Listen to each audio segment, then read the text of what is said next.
Good morning, Devils fans. Another one in this core comparison series. And I figured since I was talking about the other two young and upcoming teams out of the Atlantic in both the Senators and Sabres, I might as well go ahead and round it out with the third team that at least somewhat is in that same conversation, and that is with the Detroit Red Wings. Now, I will say this from the jump here that I don't think our team and theirs are all that comparable. There's a couple positions where it's a bit of a stretch. One where I think or one or two where it's actually quite apt. And then I'm even leaving one of the Red Wings' most core players out of this entire discussion because our best comparable, again, is going to be in Luke Hughes Insider, is just not have enough NHL experience until we get through this next full season to really have a fair conversation around those two guys. So any Red Wings fans that are tuning in for this video know I absolutely know how great Sider is. I know he is absolutely your true 1D of the future, true part of the core. We are just young, super young 20 something 1D esque guy. Only has a couple handful of games in the NHL so far. So while I still would take Luke over Sider, it just, there's not much to discuss on there. So instead, I'm going to go ahead and focus at the top of the lineup like I do in all of these videos. And I will start out with the 1C for both teams. I will again throw a bit of a caveat here where I could do Jack Hughes compared to Dylan Larkin, but I just don't think that's very fair to Red Wing fans. They do not have that true elite game breaking 1C like we do in Jack. And so I'm going to go ahead and take our other 1C and compare it to theirs, and going to do Larkin and Nico Hischier. So, starting with Larkin, he's 27 years old, making 8.7 million. And past couple seasons have been really strong, but these videos I tend to go back 3 years. So looking at that COVID season, it is 9 goals, 14 assists, 23 points in 44 games. Showing, but then he really did step it up. 31 goals, 38 assists, 69 points in 71, and then 32 goals, 47 assists, 79 points in 80. Both stellar back-to-back years for Larkin. Strong numbers coming out there, and especially giving the surrounding cast that they have, I would say very, very impressive numbers there. For Nico, 24 years old, making 7.25, so we're talking 3 years younger, almost 1.5 million less per season. 3 years ago, Nico had a very, very short season, 6 goals, 5 assists, 11 points in 21. So on a point per game basis, actually very, very comparable to Larkin there. 2 seasons ago, 21 goals, 39 assists, 60 points in 70 games. So Larkin gets a bit of the edge there, especially in the goal scoring for sure. And then last season, Nico puts up 31 goals, 49 assists for 80 points in 81. Very comparable. Both guys put up just 1 point under point per game. 79 and 80 for Larkin, 80 and 81 for Nico. And so that's why I think this is obviously a much better comparable than putting Jack Hughes here, because then at that point, if I'm doing Jack and Larkin, who am I going to compare to Nico from Detroit? Am I, is it Comfort? And then I'm not going to do Comfort to Jack. So, yeah, obviously you have a bit of a leg up in the center depth department, but Larkin Nico, I think, is a good conversation to have. Obviously, I'm going Nico here. Younger, cheaper contract, and is the perennial Selke, not just candidate, but I would say favorite now of Bergeron out of the league, where Larkin is just not in that conversation. And it's not like Larkin's going to be winning any Hart or Rocket trophies or anything of the like either. So while Larkin definitely can match Nico, at least in the production standpoint, especially looking at the past couple seasons. The defensive side of the game, the ice starts, all of that deployment, Nico just gets the complete edge there. And so while it's close, I don't think it's anything too drastic, but when you factor in age, contract, and just everything involved there, you're taking Nico over Larkin every day, at least from a Devils fan's perspective. If Red Wings fans really passionately disagree here, I would love to hear your reasoning why, because I just, the only thing you can really argue maybe is Larkin has had the better career production purely, but this last season, Nico stepped it up in that department overall. So, yeah, going forward, especially given the age curves and all that, it's got to be Nico. Next up, the other very fair comparison to be making here, I think the best one of the grouping, is going to be Alex DeBrincat and Jesper Bratt. So DeBrincat, 25, making 7.875. Bratt, 25, making 7.875. So we're talking exact same age, exact same AAV on these deals. From production standpoint, it's close-ish, but edge goes depend on well, you go year by year and then just what you want to say about each player. So 3 seasons ago, DeBrincat had a phenomenal year: 32 goals, 24 assists, 56 points in 52 games. Bratt, only 7 goals, 23 assists, 30 points in 46. Obvious edge to DeBrincat there. 2 seasons ago, 41 goals, 37 assists, 78 points, and 82 for DeBrincat. And Bratt had 26 goals, 47 assists, 73, and 76. So very close, very comparable, especially on a point per game basis. Obviously, you're going to take the 40 goal guy over the 26 goal guy when production is fairly comparable like that. But really, where this becomes much more of a conversation, at least I think in Bratt's edge, is when you're looking at this last year. DeBrincat goes 27 goals, 39 assists, 66 points, and 82. A bit of a step back. Obviously, he had a new team. Some of this news coming out with him playing under Kachuk in the lineup. I don't think he has much of an argument there, just given deployment and all that was still very similar from his time on ice, power play usage, and all that.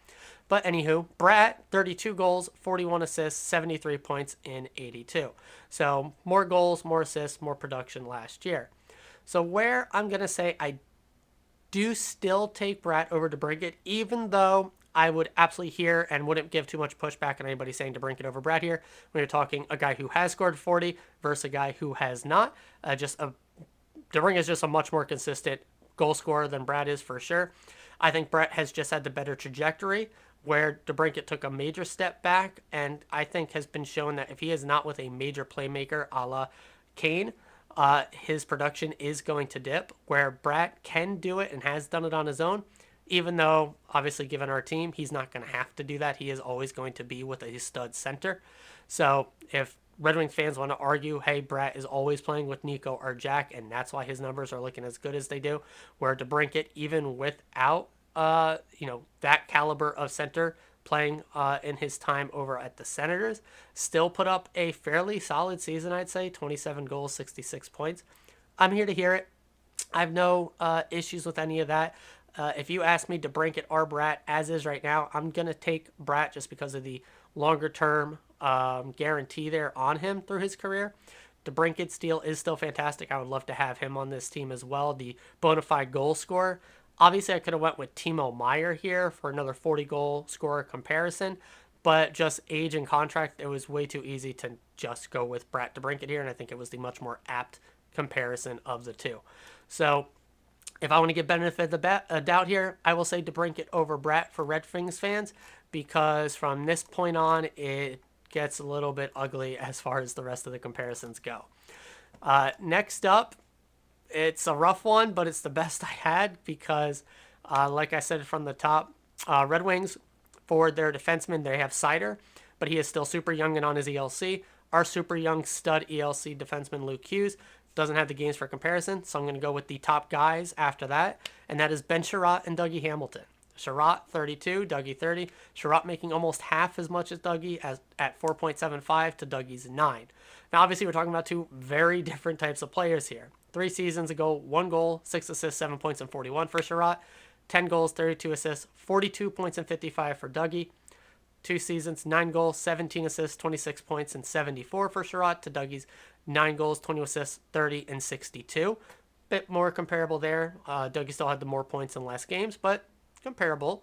And then Sherratt last season, 5 goals, 14 assists, 19 points, and 76 to Dougie's 22 goals, 52 assists, 74 points, and 82. So obviously, just a quite different caliber of play here. He's also making almost twice as much, like I said, so he needs to be putting up a much bigger numbers. Almost 4 times as many points in a few more games? Yeah, I'll take that for twice the amount of money.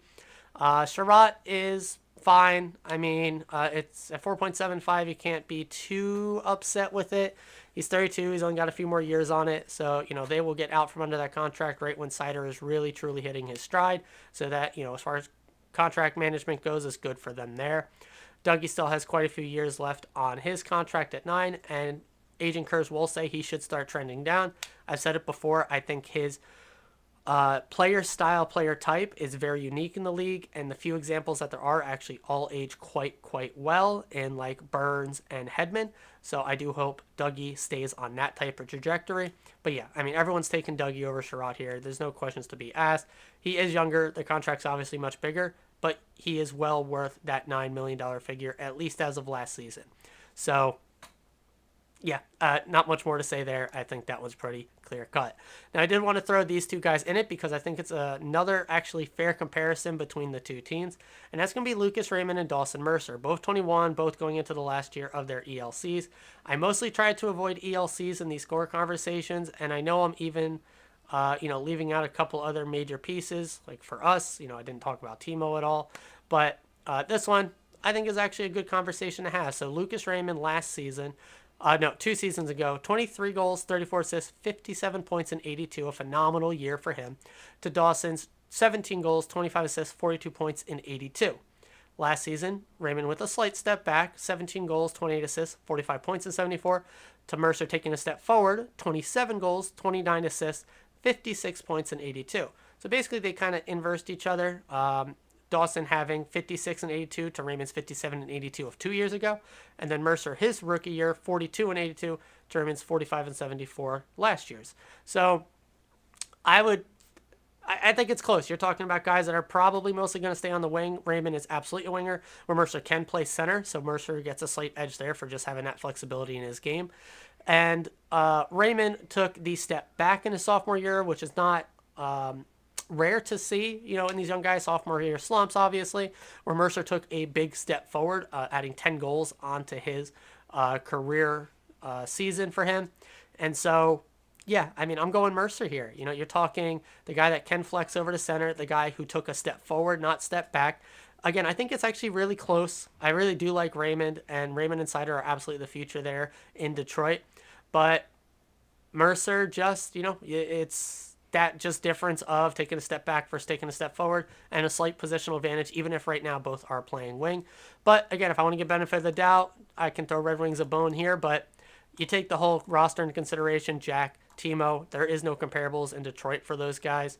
So yeah, it's pretty clear to me, obviously, which team is in the better situation. I don't think Detroit fans are going to argue too much there. And I think this will be another fun little comparison going into next season when I can actually have Luke and Sider. Red Wings fans, don't tear me apart for not having Sider in here. He absolutely is part of this conversation as far as a core goes for you guys. So, yeah, that is going to do it. Obviously, Red Wings, I think, are in the worst position of the 3 teams I covered between Buffalo, Senators, and here. So, yeah, it is what it is. But that really covers it, I think, for the super young, up-and-coming, at least playoff-bound teams. I know there's other young teams in the league that are interesting but aren't quite there yet. And then there's older, more established teams. And Devils are just in this spot where we kind of leapfrogged a bunch of these other teams where people thought we were at the bottom of the league as far as rebuilding goes. And now we're being talked about as Cup favorites while still having an insanely young core, up-and-coming prospects. It's a great time for Devils fans to be experiencing this meteoric rise that this team is going through. So yeah, that is going to do it for today's video. It is Monday, the start of the work week. Hopefully it goes smoothly for all of us. I will see everyone tomorrow morning as always, and forever, let's go Devils.